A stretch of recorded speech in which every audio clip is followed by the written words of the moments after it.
Entrez par la porte étroite, car large est la porte, spacieux le chemin qui mène à la perdition.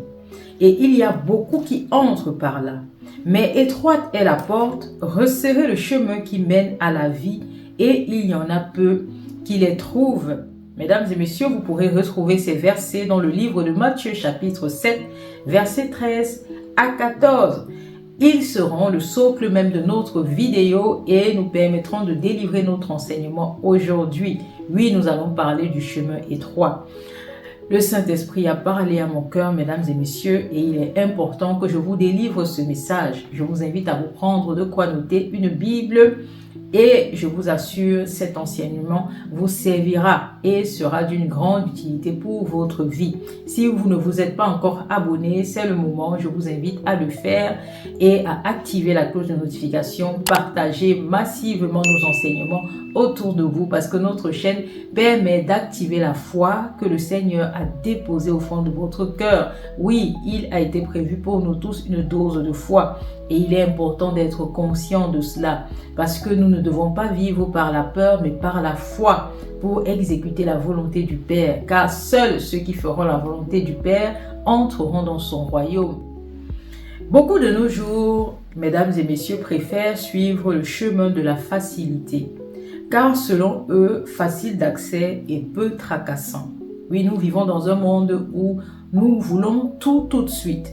Et j'avais entendu cela dans une vidéo, génération popcorn, une génération qui n'attend pas et qui veut tout de suite. Vous comprenez que lorsque vous voulez tout de suite, vous êtes à même à être trompé par l'ennemi, à être trompé par le malin, à emprunter des raccourcis qui pourront vous coûter la vie. Prêtez attention à cette phrase de Jésus que vous retrouverez dans le livre de Marc, chapitre 8, verset 36. Et que sert-il à un homme de gagner tout le monde s'il perd son âme? Jésus nous mettait en garde parce qu'il était bien conscient des sacrifices que cela demanderait à beaucoup pour emprunter le chemin étroit. Car beaucoup de nos jours vivent dans l'approbation du monde, se détournant de celle de Dieu. Pourtant, il est bien écrit ceci, qui est en même temps le premier commandement. Vous le connaissez tous, vous pourrez trouver cela dans le livre de Matthieu, chapitre 22, verset 37. Tu aimeras le Seigneur, ton Dieu, de tout ton cœur, de toute ton âme et de toute ta pensée. C'est le premier et le plus grand commandement. Ce qui signifie quoi, mesdames et messieurs? Que l'homme a été établi avant tout par Dieu pour être consacré à lui, étant donné que vous êtes censé être sur cette terre pour l'accomplissement de sa volonté. Ce que vous priez tous les jours dans le Notre Père, du moins pour les croyants. Et dès lors que tu crois en Dieu, tu dois te tenir prêt à exécuter la volonté du Père céleste. Et cela est bien noté et même très clair, car Jésus lui-même nous dit qu'il est le chemin, la vérité et la vie. Il est venu sur terre pour nous montrer ce que le Père attendait de tous. Et qu'est-ce que le Père attend de tous, mesdames et messieurs? C'est l'obéissance et le service. Car il ne faut pas oublier que nous sommes avant tout les serviteurs de l'Éternel. Nous pouvons le constater dans la lecture du livre de Jean, chapitre 4, verset 34. Lorsque Jésus s'est entretenu, autant pour moi, avec la femme samaritaine au puits de Jacob. Celle-ci, lorsqu'elle le reconnut comme étant le Messie, elle s'est empressée de courir pour alerter le village qui arrivait vers Jésus en grand nombre. Et avant cela, les disciples de Jésus voulaient qu'il mange. Et qu'est-ce que Jésus nous dit? C'est très important, mesdames et messieurs. Vous pourrez trouver cela au verset 34. Ma nourriture est de faire la volonté de celui qui m'a envoyé et d'accomplir son œuvre. Parce que Jésus était bien conscient du temps et il sait que le temps, il n'y en a pas assez. Et il doit donc vivre pour se consacrer à son Père et non à ses désirs charnels, comme le font beaucoup en ce moment. Il doit vivre non pas pour se préoccuper de son être, mais il doit avant toute chose penser aux autres. Parce que le deuxième commandement nous dit d'aimer notre prochain comme nous-mêmes. C'est ce que Jésus était en train de nous enseigner. Et il sait que l'homme ne vivra pas uniquement de son pain, mais de toute parole qui sort de la bouche de Dieu. Je vous ai déjà dit que ce sont les paroles qui nourrissent notre âme. Ce sont les paroles qui permettent d'emprunter le bon chemin. Lorsque vous êtes endoctriné tous les jours par des sciences contraires à celles du Seigneur, vous finissez par emprunter le chemin large. Parce que plus étroit est le chemin, plus étroit est ce chemin qui mène à la vie éternelle. Les projets que le Seigneur nous propose, ce ne sont pas des projets de la génération popcorn. Elle demande de cultiver les dons de l'esprit. Et parmi les dons de l'esprit, on retrouve la patience. La patience se travaille pour acquérir la foi. Parce que avoir la foi, c'est espérer au Seigneur, c'est espérer en Dieu, c'est espérer qu'il a pour nous un projet de paix et d'avenir plus que ce que nous projetons pour notre propre vie. C'est de s'abandonner et d'attendre qu'il nous donne la direction. Vous constatez donc qu'il est très important de cultiver la patience et le Seigneur nous fera cultiver cela lorsque nous empruntons le chemin étroit. Nous sommes dans un monde où les gens sont dans une impatience, mais c'est tellement accru que vous constaterez que beaucoup ne peuvent pas tenir sur le chemin étroit. C'est pour cela que le Seigneur nous dit que plus étroit est la porte et moins vous trouverez des personnes qui empruntent le chemin. Et plus large est la porte, plus vous trouverez des personnes sur ce chemin. Mais malheureusement, ce chemin mène à la perdition. Parce que tout ce qui s'obtient facilement est dangereux. Mais vraiment, il faut prendre garde à tout ce que vous obtenez si facilement. Parce que le Seigneur, lui, il vous apprend l'obéissance, le service, la patience, la bonté, la bienveillance. Tout ça, ce sont des fruits de l'esprit qui se cultivent. Et si vous observez bien, pour ce monde, ces personnes qui vivent par leur désir charnel de leur chair, ce sera très difficile parce que les gens cultivent la plupart du temps l'égoïsme, tout pour nous et rien pour les autres, et l'impatience, on veut tout de suite. Et c'est comme ça que le diable frappe rapidement à votre porte et vous propose des compromis. Et c'est comme ça que vous vous retrouvez sur le chemin large. Oui, il faut comprendre ceci. Comme on disait, Jésus savait que l'homme ne vit pas uniquement de ce qu'il mange, mais de toute parole qui sort de la bouche du Seigneur. Et il sait que le temps nous est compté. Et dès qu'il est possible, donc, lorsque les gens en face de nous ont faim de cette parole qui donne la vie, il ne faut pas se cantonner sur ce qu'on doit manger, mais il faut absolument délivrer les paroles de vie afin de sauver le maximum d'âmes, ceux-là qu'on appelle des brebis égarées, afin que celles-ci reviennent au Père et à la vie éternelle. Oui, car ce qui est chair, ce qui est esprit est esprit. Le combat de Jésus était donc d'inciter le maximum de personnes à renaître de nouveau par l'esprit. Je vous ai dit cela lors de notre dernière séance afin d'éviter la mort spirituelle. Et le combat continue de nos jours. Je m'adresse surtout à ces personnes-là qui pensent que le livre de la parole de vie, qu'est la Bible, date de 2000 ans et donc ne nous concerne plus parce que n'appartient plus à notre génération. Allez dans Matthieu chapitre 24 verset 35, il est écrit « Le ciel et la terre passeront, mais mes paroles ne passeront point. » Le Seigneur est le même hier, est le même aujourd'hui et il sera le même demain. Rien ne changera. Vous ne viendrez pas le jour du jugement dernier lui dire que vous étiez dans une génération où tout se faisait tout de suite. Il n'entendra pas cela parce qu'il vous a donné des instructions. Et ces instructions, vous trouverez tout cela dans la parole de l'Évangile, dans la Bible. Matthieu chapitre 9 verset 35. Qu'est-ce qu'il est écrit dans ce verset? Jésus, en fait, parcourait toutes les villes et les villages, enseignant dans les synagogues, prêchant la bonne nouvelle du royaume et guérissant toute maladie et toute infirmité. Voyant la foule, il fut ému de compassion pour elle parce qu'elle était languissante et abattue comme des brebis qui n'ont point de berger. Alors il dit à ses disciples, la moisson est trop grande, mais il y a peu d'ouvriers. Priez donc le Père de la moisson d'envoyer des ouvriers dans sa moisson. Oui, vous pourrez trouver cela dans le livre de Matthieu, chapitre 9, versets 35 à 38. Pourquoi le Seigneur Jésus nous demande de prier le Père Céleste afin d'envoyer des ouvriers dans sa moisson?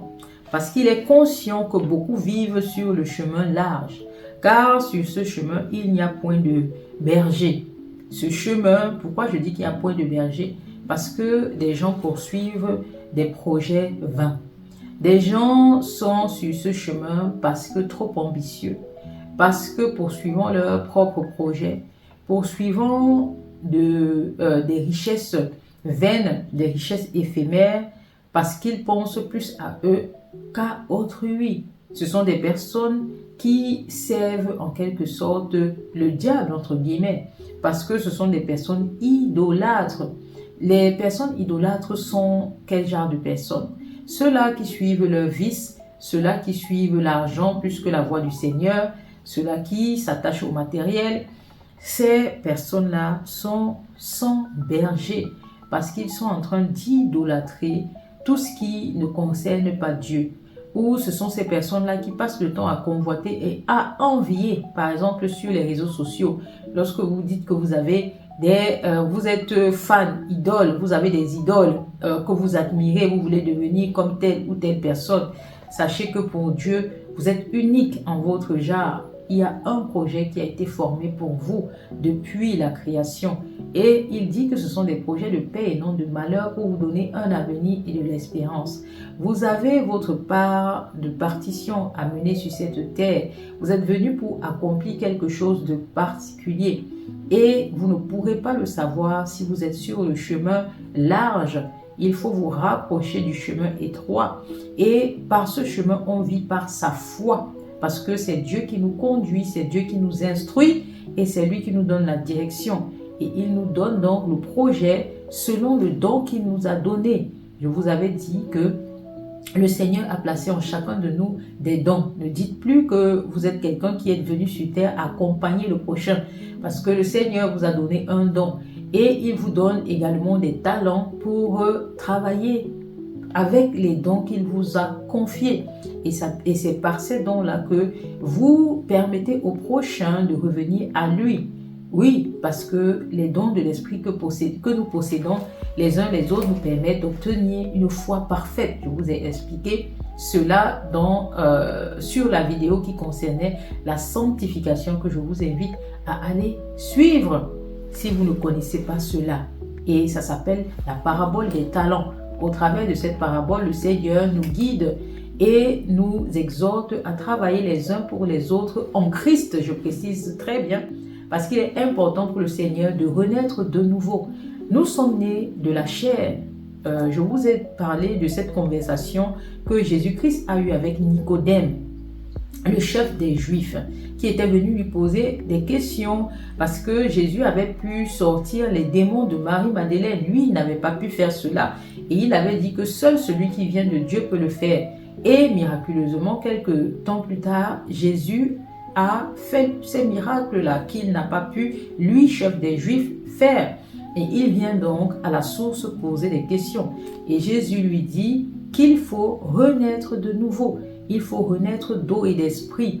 Il faut abandonner les œuvres de la chair et il faut se laisser guider par le Seigneur. Il dit cela à Nicodème au travers de leur conversation pour vous faire comprendre que tout ce qui est de la chair est de la chair et ceux qui vivent par la chair vont poursuivre leurs propres projets parce que ce sont la plupart du temps des idolâtres. Des idolâtres parce qu'ils s'attachent au matériel, ils s'attachent à l'argent, ils s'attachent aux vains projets qui n'ont aucun lien avec le Seigneur parce que liés aux convoitises charnelles, liés à la jalousie. liées aux ambitions démesurées qui n'ont aucun lien avec le Seigneur. Et le Seigneur vous dit, il est important de renaître de nouveau parce que ce ne sont pas vos œuvres qui vous sauveront. Ce ne sont pas les biens matériels qui vont vous sauver. Rappelez-vous, lors d'un de nos enseignements, je vous ai parlé de la conversation qu'il a eue avec le jeune riche. Et vous pourrez retrouver cela sur la vidéo qui concerne les riches. Les riches, il est difficile pour des riches d'accéder dans le royaume de Dieu. Je vous ai fait cette vidéo. Et je vous disais quoi? Il y a le jeune riche qui approche Jésus pour lui demander comment entrer dans son royaume. Et il dit qu'il fait depuis son enfance, il respecte les différents commandements établis par Moïse. Et Jésus lui demande quoi? Vends tout ce que tu possèdes, donne cela aux pauvres et suis-moi. Et tu auras un trésor dans le ciel. Mais le riche, pensant à toutes ses pertes parce qu'il était trop riche, il rebrousse chemin avec tristesse et préfère ne pas entrer dans le royaume de Dieu. Il préfère ne pas emprunter le chemin étroit parce que trop difficile pour lui, il s'est attaché à ses biens. Pourtant, le Seigneur vous dit également dans la Bible que celui qui aura tout perdu, qui aura laissé sa vie pour le suivre, gagnera plus que ça. Il gagnera plus que ça. Seulement que le diable, lorsque tu empruntes le chemin étroit, il sait que tu deviens son ennemi. Il sait que tu combats contre lui. Tu es maintenant contre lui et il va te combattre parce qu'il sait que dès lors que tu viens à la lumière, tu vas ramener également d'autres à la lumière parce que c'est le but du Seigneur de permettre de se sauver les uns les autres. Lorsque tu es dans la lumière, il te permet d'éclairer les autres qui sont dans les ténèbres. Et le diable, voyant ça, il va venir pour te tenter.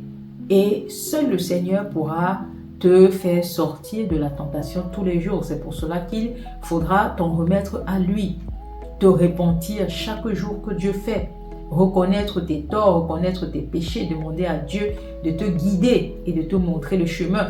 Parce que lorsque tu renais de nouveau, c'est l'Esprit de Dieu qui te conduit. C'est l'Esprit Saint qui te guide à obtenir justement les dons de l'Esprit afin d'être sanctifié et de vivre par ta foi parfaite.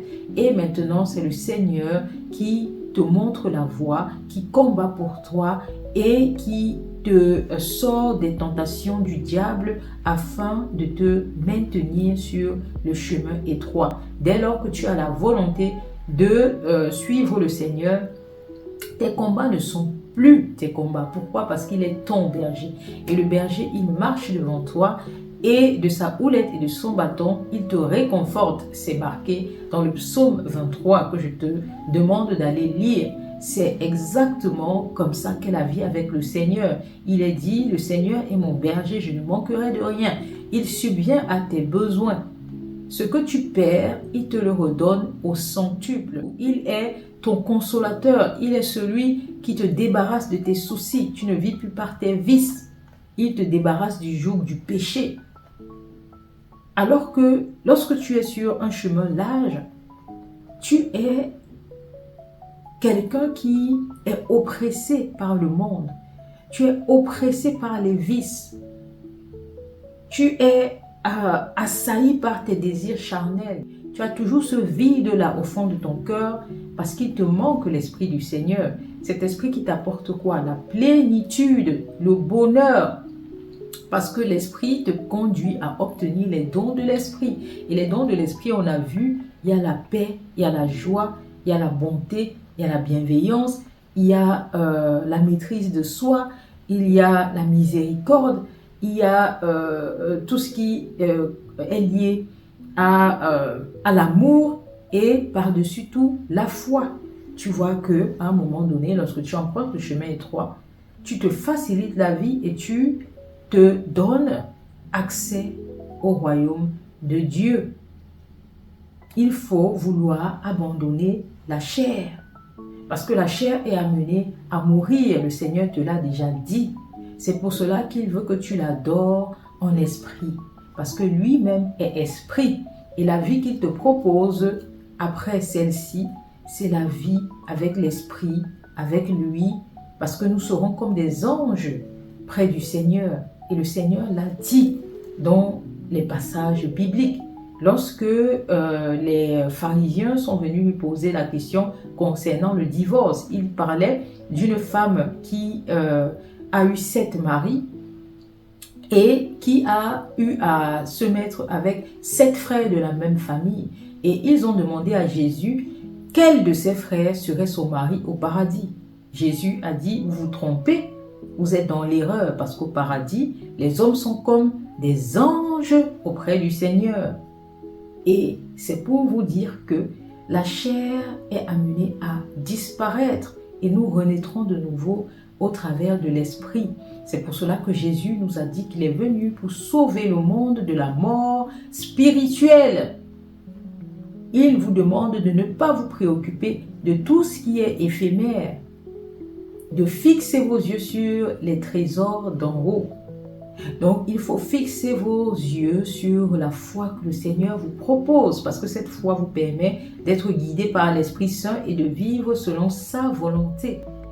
Et je sais que lorsque je dis selon sa volonté, il y a beaucoup de personnes qui vont se dire comment vivre selon la volonté du Seigneur. Il faut tout simplement comprendre que tout ce que vous faites au quotidien, il faut remettre en prière. Priez le Notre Père, que ta volonté soit faite sur la terre comme au ciel. Demandez au Seigneur d'éteindre l'œuvre de l'ennemi dans votre vie, de faire taire les œuvres de la chair. Et vous allez voir que le Seigneur va vous conduire. Il y aura des projets qui ne marcheront pas pour vous. Et dès cet instant, ne forcez rien. Laissez le Seigneur vous conduire parce que chaque chose a son temps. Le Seigneur vous apprendra la patience et il vous donnera tout au bon moment. Parce que l'important, ce sera de refléter sa gloire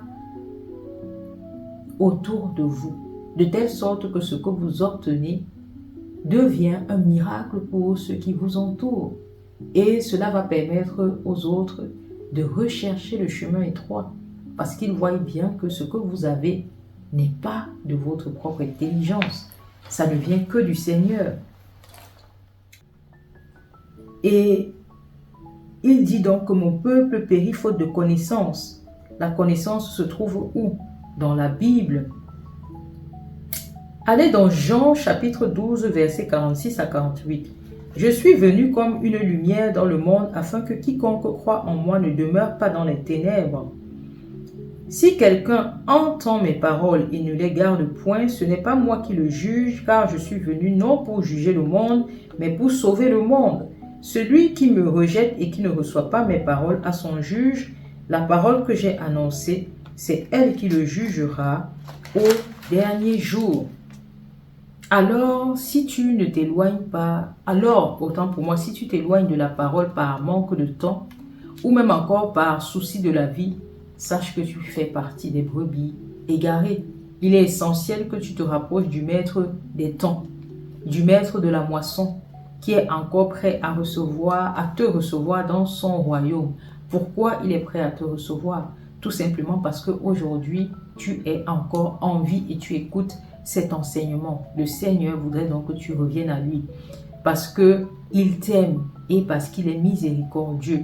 Peu importe ton passé, peu importe tes péchés, il te reçoit. Pourquoi? Parce que toi, au moins, tu as eu l'humilité de te repentir et de venir déposer tes péchés, ton fardeau au pied de la croix, à la lumière, afin qu'elle soit effacée et que tu sois une personne renouvelée en Christ. Certaines personnes vont recevoir ce message avec beaucoup d'orgueil, se disant qu'ils ne sont pas sur le chemin large. Sachez que le message du Seigneur doit être écouté avec beaucoup de sagesse et surtout beaucoup d'humilité. C'est pour cela que Jésus insiste que les personnes qui entrent dans le royaume sont comme des petits enfants.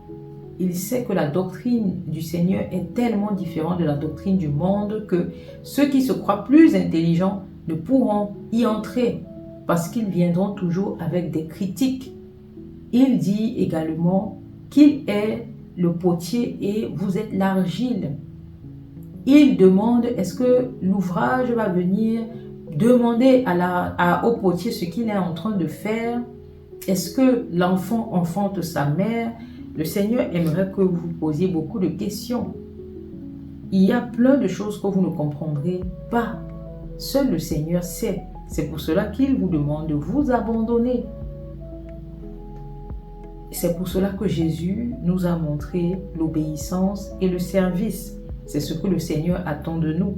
Allez dans Proverbe 8, versets 1 à 7. Nous allons lire cela parce que c'est très important pour percuter. La sagesse ne crie-t-elle? L'intelligence n'élève-t-elle pas sa voix? C'est au sommet des hauteurs, près de la route, c'est à la croisée des chemins qu'elle se place. À côté des portes, à l'entrée de la ville, à l'intérieur des portes, elle fait entendre ses cris.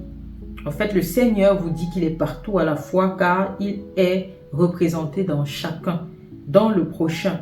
Si tu prêtes attention, il te parle tous les jours et il faut tout simplement écouter.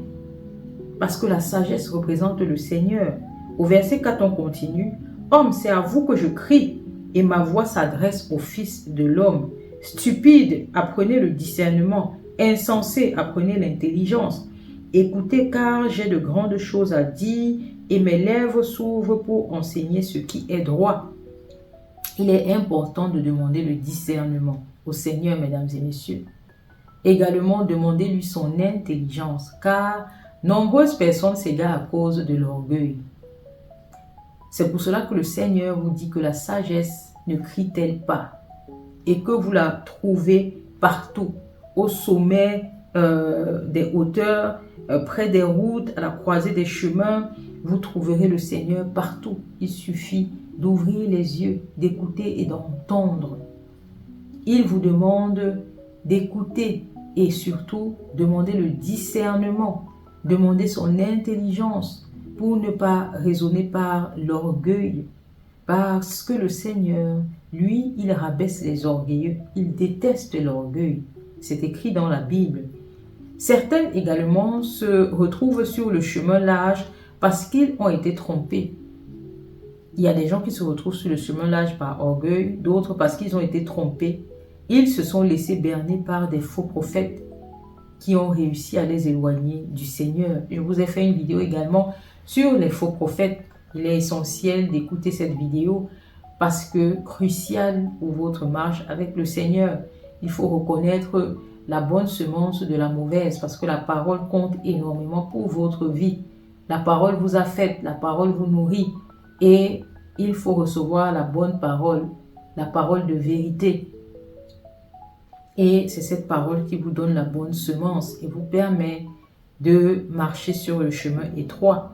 Certains se retrouvent sur le chemin large parce qu'ils ne croient pas à la parole de vie, parce qu'ils reçoivent ces messages avec la sagesse humaine. Oui, certaines personnes se retrouvent sur le chemin large parce qu'elles croient, autant pour moi, elles ne croient pas, autant pour moi, à la parole de vie. Et elles ne reçoivent pas cela avec la sagesse de Dieu, mais avec la sagesse humaine. C'est pour cela qu'il faut écouter. Écoutez une chose, nul n'a la vérité ni la science infuse. Seul le Seigneur possède cela. C'est pour cette raison qu'il vous demande de vous rapprocher de lui et de lui demander son intelligence et sa sagesse afin qu'il vous guide vers la vérité. Parce que seul le Seigneur possède la science infuse. Ne recevez pas son message avec la sagesse humaine. Ce n'est pas tous qui ont été oints pour délivrer la vérité. Et ça, c'est clair. Le Seigneur n'a pas oint tout le monde. C'est pour cela qu'il y a des faux prophètes. Ils sont infiltrés par Satan afin d'égarer le maximum de brebis. Seul le Père peut vous guider vers cette personne qu'il a placée pour faire cela. Il en est de même pour les églises, les lieux de culte. Ce n'est pas tous les lieux de culte qui nous livrent la bonne nouvelle. Ce n'est pas dans tous les lieux de culte qu'on doit se rendre. Il est nécessaire d'avoir donc le discernement pour ne pas devenir une personne confuse parce que vous avez reçu des mauvaises semences. La personne qui reçoit la mauvaise semence produit automatiquement du mauvais fruit et développe quoi? Des doutes et des confusions. C'est pour cette raison que certaines personnes basculent de croyants à athées. Prenez garde aux bergers, au culte que vous recevez et à vos fréquentations. Il est essentiel de comprendre cela. D'autres, je vous ai dit, sont sur le chemin large par ambition parce que ces personnes veulent toujours beaucoup plus pour eux et rien pour les autres. Et d'autres sont sur le chemin large par facilité parce que la facilité nous amène à nous compromettre et à bafouer notre intégrité. Le chemin étroit, c'est quoi? C'est l'accomplissement de la volonté du Père, vous l'avez compris. C'est avant de faire toute chose, remettre en prière, si telle est de ta volonté, Père, c'est ce que vous devez faire. Et le Seigneur Jésus nous a montré cela lorsqu'il était dans le jardin de Gethsémani. Rappelez-vous, lorsqu'il devait se faire livrer, il a prié 3 fois. Il voulait que le Seigneur éloigne la coupe de lui, mais il a dit à la fin de chaque prière, mais si telle est la volonté, qu'elle se fasse. Le Seigneur Jésus vous montrait l'exemple de l'obéissance. Si vous êtes sur le chemin étroit, soyez prêts à exécuter la volonté du Seigneur. Parce que sur le chemin étroit, on vit dans l'abandon total à notre Dieu. Et c'est important de le comprendre. Et il faut mettre dans sa tête que vivre selon la volonté du Père, ce n'est pas vivre en tant qu'un esclave. C'est d'être dirigé pour avoir la vie éternelle. C'est de vivre dans la paix, dans la plénitude, dans le bonheur. Vivre sans se soucier de rien. Parce que le Seigneur pourvoit et il ne vous demande rien en retour. Il est là par amour et parce qu'il vous aime, il veut vous sauver de la mort spirituelle. Le diable vous aveugle avec de vaines richesses parce qu'il sait qu'après, il vole vos âmes. Vos âmes iront en enfer. À quoi sert-il de gagner le monde si vous perdez vos âmes? Ça, c'est le Seigneur Jésus qui vous l'a dit. Et le chemin étroit demande à se débarrasser des œuvres de la chair. Mais n'ayez aucune crainte parce que c'est le Seigneur qui vous aide. Vous n'allez pas faire cela seul. C'est pour cela que vous avez besoin du Saint-Esprit. Vous avez besoin de demander le Saint-Esprit au Seigneur pour que le Saint-Esprit vous aide à obtenir les œuvres, les dons de l'Esprit, autant pour moi. C'est le Saint-Esprit qui œuvre dans votre vie. C'est lui la boussole. C'est pour cela que le Seigneur Jésus a dit, je prierai le Père de vous envoyer le Consolateur. Dès lors que vous mettez la parole de Jésus dans votre cœur, il prie le Père et il vous envoie le Consolateur. Et c'est là que démarre votre marche vers le Père.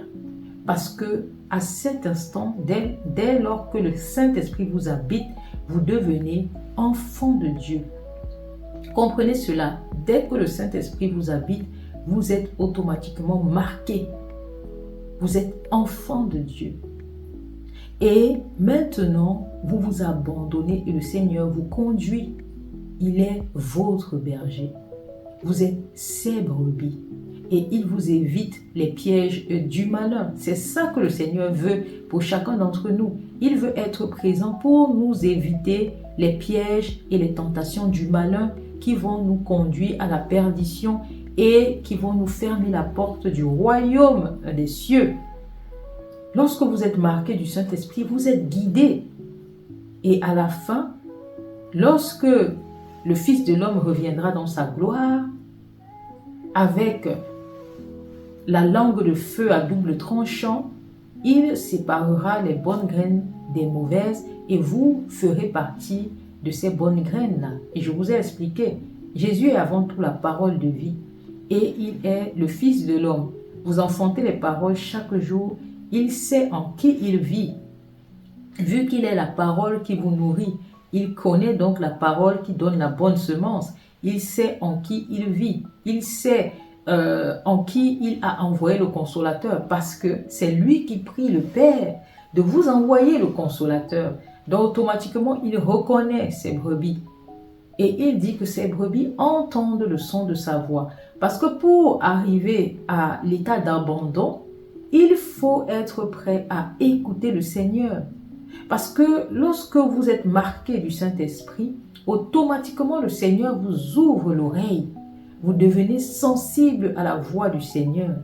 Et c'est comme ça que le Seigneur vous guide à accomplir sa volonté. Vous ne pouvez pas faire la volonté du Seigneur avec vos émotions. Il est essentiel d'être en connexion avec le Père.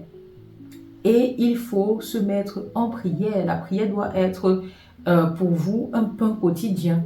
Parce que au travers de la prière, il va débloquer certains canaux qu'avait altéré le diable. Et par ces canaux-là, il va vous guider, il va vous instruire. Et vous verrez que la vie deviendra facile parce que vous vous abandonnez à l'être suprême qui sait tout. C'est ça qu'il faut comprendre, mesdames et messieurs.